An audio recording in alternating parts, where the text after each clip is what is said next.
রাত্রের বেলা আমার কাছে আসে নাই, উনি চাচির কাছে থেকে গেছে। তারপর আমি কি করলাম, সে আসে নাই দেখা আমি চুপি চুপি বাহিরে বেরোইছি। বাহিরে বেরোয় আমি খুঁজতে লাগছি উনি কোথায় গেছে। আমার তো অনেক টেনশন ছিল যে ঘরের স্বামী কোথায় গেছে, মারামারি করছে তা ঠিক আছে। তারপর ওনাকে খুঁজতে আমি বসে বসে উঠানে কান্নাকাটি করতেছিলাম। তারপর দেখি যে ওই ঘর থেকে তাদের আওয়াজ আসছে। কিরে, চাচির তো চাচা নাই, তাহলে আওয়াজ কিসের?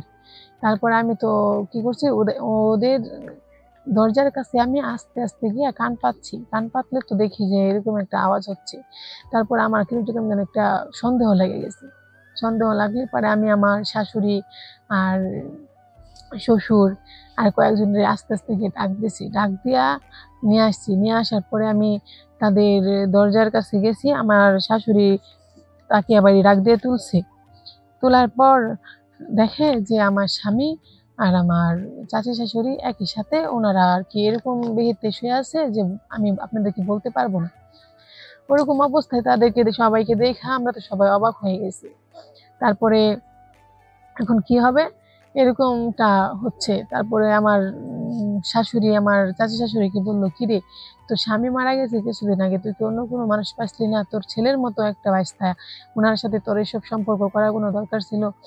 উনিও ওনার কাছে বিয়ে বসবে, উনিও তারে বিয়ে করবে। এখন এরকম একটা পরিস্থিতিতে তারা চলে গেছে। এখন এটা ওনারা বলতেছে তাদের এই রিলেশন নাকি অনেক দিন ধরেই চলতেছে, ওনারা এখন বিয়ের পর্যায়ে চলে গেছে। এখন বলেন এরকম চাচি শাশুড়ি কি করার দরকার? যেসব মানুষ অন্যের দিকে অন্যের সংসারের ভিতর ঢুকে অন্যের সুখ দেখতে পারে না, কিন্তু তারপরে আমার স্বামী আমাকে ডিভোর্স দেওয়ার একটা পরিকল্পনা করে যে সে আমাকে ডিভোর্স দিয়ে দিবে। আচ্ছা গাইস, আবারও চলে আসলাম আপনাদের কাছে আমার জীবনের কিছু গল্প নিয়ে। আগে আমি আমার পরিচয় দেব, তারপর আপনাদের সকলকে সব কথাগুলো আমি বলবো। আমার মনের ভিতর যে কষ্টগুলো চেপে আছে সেই কষ্টগুলো আমি আপনাদেরকে বলার জন্য আপনাদের এই ক্যামেরার সামনে আজকে এসেছি। আজকে মূল কথায় চলে যাচ্ছি। আমি হচ্ছি দীপালি, আমার বাড়ি হচ্ছে ময়মনসিংহ। বিভিন্ন কথা আমি আপনাদের কাছে বলি, আপনাদের অনেক সাপোর্ট আমার প্রয়োজন, কারণ কিছু কিছু গল্প আমি আপনাদেরকে বলে বোঝাই, কারণ আমি আমার জীবনে হওয়া কিছু গল্প আজকে বলবো। আমি একজন মধ্যবিত্ত পরিবারের জন্মগ্রহণ করেছি। আমার বাবা একজন স্কুল টিচার। আমি ওই জায়গায় কাজ করছি, লেখাপড়া শেষ করছি, আমাকে বিয়ে দিছে। বিয়ে দেওয়ার পর আমি আমার স্বামীর সাথে খুব ভালোই আছি, ভালো থাকছি, ভালো খাচ্ছি, সবকিছু আমাদের ভালোই চলছিল। হঠাৎ একটা কালবৈশাখী ঝড় এসে আমার সংসারটাকে তছনছ করে দিল। বলে না, চাচি মুড়ি মুড়ি বলো, চিরা বলো, ভাতের সমান না, চাচি বলো, পিঠে বলো, মায়ের সমান না, ঠিকই এরকমই একটা বাস্তবতা। কিছুদিন আগে আমার চাচি শাশুড়ির হাজবেন্ড মারা যায়, মানে আমার চাচা শ্বশুর মারা যায়। মারা যাওয়ার পর আমার স্বামী ওনাকে সান্ত্বনা দেয়, কিছু কথা বলে। বলার পরে ধরেন কিছু কথা বলার পর ভালোই, ওনার যেহেতু স্বামী নাই, আমার স্বামী তো ওনার ছেলের মতোই, ওনার সাথে ওনার দুঃখ কষ্ট তো শেয়ার করে নেওয়ার মতো ওনার অধিকার আছে। তাই আমি কোনো কিছু বলি না, কারণ আমার তো ওরকম মাইন্ড আমি যাওয়াটা চলে না। যেহেতু একদিন এরকম থাকতে থাকে উনি আমার সাথে ভালো কোনো বিহেভ করে না, মানে ভালো কোনো ব্যবহার, ঘরের ভিতরে খাবার খরচ এনে দেওয়া এরকম কোনো কিছু উনি করে না। না করলে আমি একদিন জিজ্ঞেস করলাম, কি তোমার এরকম তো তুমি আগে ছিল না, এখন কিরকম জানি পাল্টে যেতেছো? এটা বলার সাথে সাথে উনি আমাকে মারধর শুরু করে যে কি পাল্টে গেছি, তুই আমার কি বোঝাতে চাস? পরবর্তী আমি বললাম যে তুমি তো কোনোদিন আমার গায়ে হাত তুলো নাই, এরকম রাগান্বিত হয়ে তোমার সাথে কখনো কথা বলো নাই, তাহলে এখন কেন এরকম করতেছো? কিন্তু ওনাদের যে সম্পর্ক আছে অন্য জায়গায় এটা তার আমি জানি না।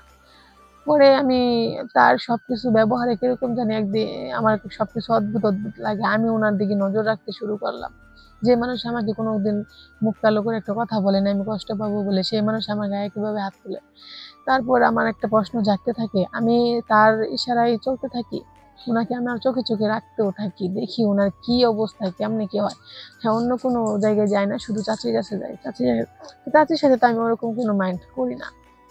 না করলে ওদিন আমাকে মাইরা টাইরা উনি কি করছে, রাত্রের বেলা আমার কাছে আসে নাই, উনি চাচির কাছে থেকে গেছে। তারপর আমি কি করলাম, সে আসে নাই দেখা আমি চুপি চুপি বাহিরে বেরোইছি। বাহিরে বেরোয় আমি খুঁজতে লাগছি উনি কোথায় গেছে। আমার তো অনেক টেনশন ছিল যে ঘরের স্বামী কোথায় গেছে, মারামারি করছে, তা ঠিক আছে। তারপর ওনাকে খুঁজতে আমি বসে বসে উঠানে কান্নাকাটি করতেছিলাম। তারপর দেখি যে ওই ঘর থেকে তাদের আওয়াজ আসছে। কিরে, চাচির তো চাচা নাই, তাহলে আওয়াজ কিসের? তারপর আমি তো কি করছি, ওদের ওদের দরজার কাছে আমি আস্তে আস্তে গিয়ে কান পাচ্ছি। কান পাতলে তো দেখি যে এরকম একটা আওয়াজ হচ্ছে। তারপর আমার কিন্তু কেমন যেন একটা সন্দেহ লেগে গেছে।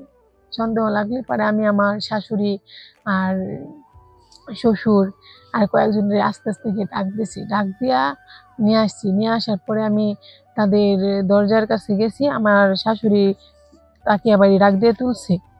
তোলার পর দেখে যে আমার স্বামী আর আমার চাচি শাশুড়ি একই সাথে, ওনারা আর কি এরকম বেহেতে শুয়ে আছে যে আমি আপনাদেরকে বলতে পারবো না। ওরকম অবস্থায় তাদেরকে সবাইকে দেখা আমরা তো সবাই অবাক হয়ে গেছি। তারপরে এখন কি হবে এরকমটা হচ্ছে। তারপরে আমার শাশুড়ি আমার চাচি শাশুড়িকে বললো, কিরে তোর স্বামী মারা গেছে কিছুদিন আগে, তুই কি অন্য কোনো মানুষ পাইছিলি না? তোর ছেলের মতো একটা বাইস্তা, ওনার সাথে তোর এসব সম্পর্ক করার কোনো দরকার ছিল? উনিও ওনার কাছে বিয়ে বসবে, উনিও তারে বিয়ে করবে। এখন এরকম একটা পরিস্থিতিতে তারা চলে গেছে। এখন এটা ওনারা বলতেছে তাদের এই রিলেশন নাকি অনেক দিন ধরেই চলতেছে, ওনারা এখন বিয়ের পর্যায়ে চলে গেছে। এখন বলেন এরকম চাচি শাশুড়ি কি করার দরকার? যেসব মানুষ অন্যের দিকে অন্যের সংসারের ভিতর ঢুকে অন্যের সুখ দেখতে পারে না। কিন্তু তারপরে আমার স্বামী আমাকে ডিভোর্স দেওয়ার একটা পরিকল্পনা করে যে সে আমাকে ডিভোর্স দিয়ে দিবে। আচ্ছা, এখানে আমার কোনো দোষ আছে? ওনারা সম্পর্কে জড়িত হয়ে গেছে, তারা মিট করছে মাঠ করছে, এটার জন্য আমাকে কেন শাস্তিটা পেতে হয়? আমি কি কোনো অপরাধ করছি? তাই আমি প্রত্যেকটা মা চাচিকে বলি এবং কি প্রত্যেকটা বোনের স্বামীদেরকে বলি, যারা যে অন্যায়টা করো না কেন, নিজের বউয়ের উপরে কোনো সময় দোষারোপ করো না। নিজের বউয়ের উপরে কোনো সময় দোষারোপ করে নিজের সংসারটা নষ্ট করো না। তোমাদেরই তো দোষ। তোমরা পরকীয়ায় কেন পড়ো? পরকীয়ায় কেন পইরা তারপর নিজের সংসারটা নষ্ট করো? নিজের সংসারের দিকে একটু তাকাও। দেখো নিজের বউ যে সবকিছু ছাইড়া তোমার এক কথায় তোমার হাত ধরে তোমার ঘরে চলে আসে, ওই মেয়েটা যে ঠকাইতে কি তোমার কি একটু বুক কাঁপে না? এটা আমি বলতেছি। তাই আমি আপনাদেরকে বলতেছি যে এখন আমি ওই লোকটারে কি করব? এখন আমি কোন পর্যায়ে যাব? কি কাজ করব? কার কাছে যাব? এখন কি আমার কি খারাপ হওয়ার দরকার না ভালো? এখন আপনারা এই দর্শক বলে দিবেন আমি কি খারাপ হয়ে যাব নাকি না ভালো পথেই থাকব?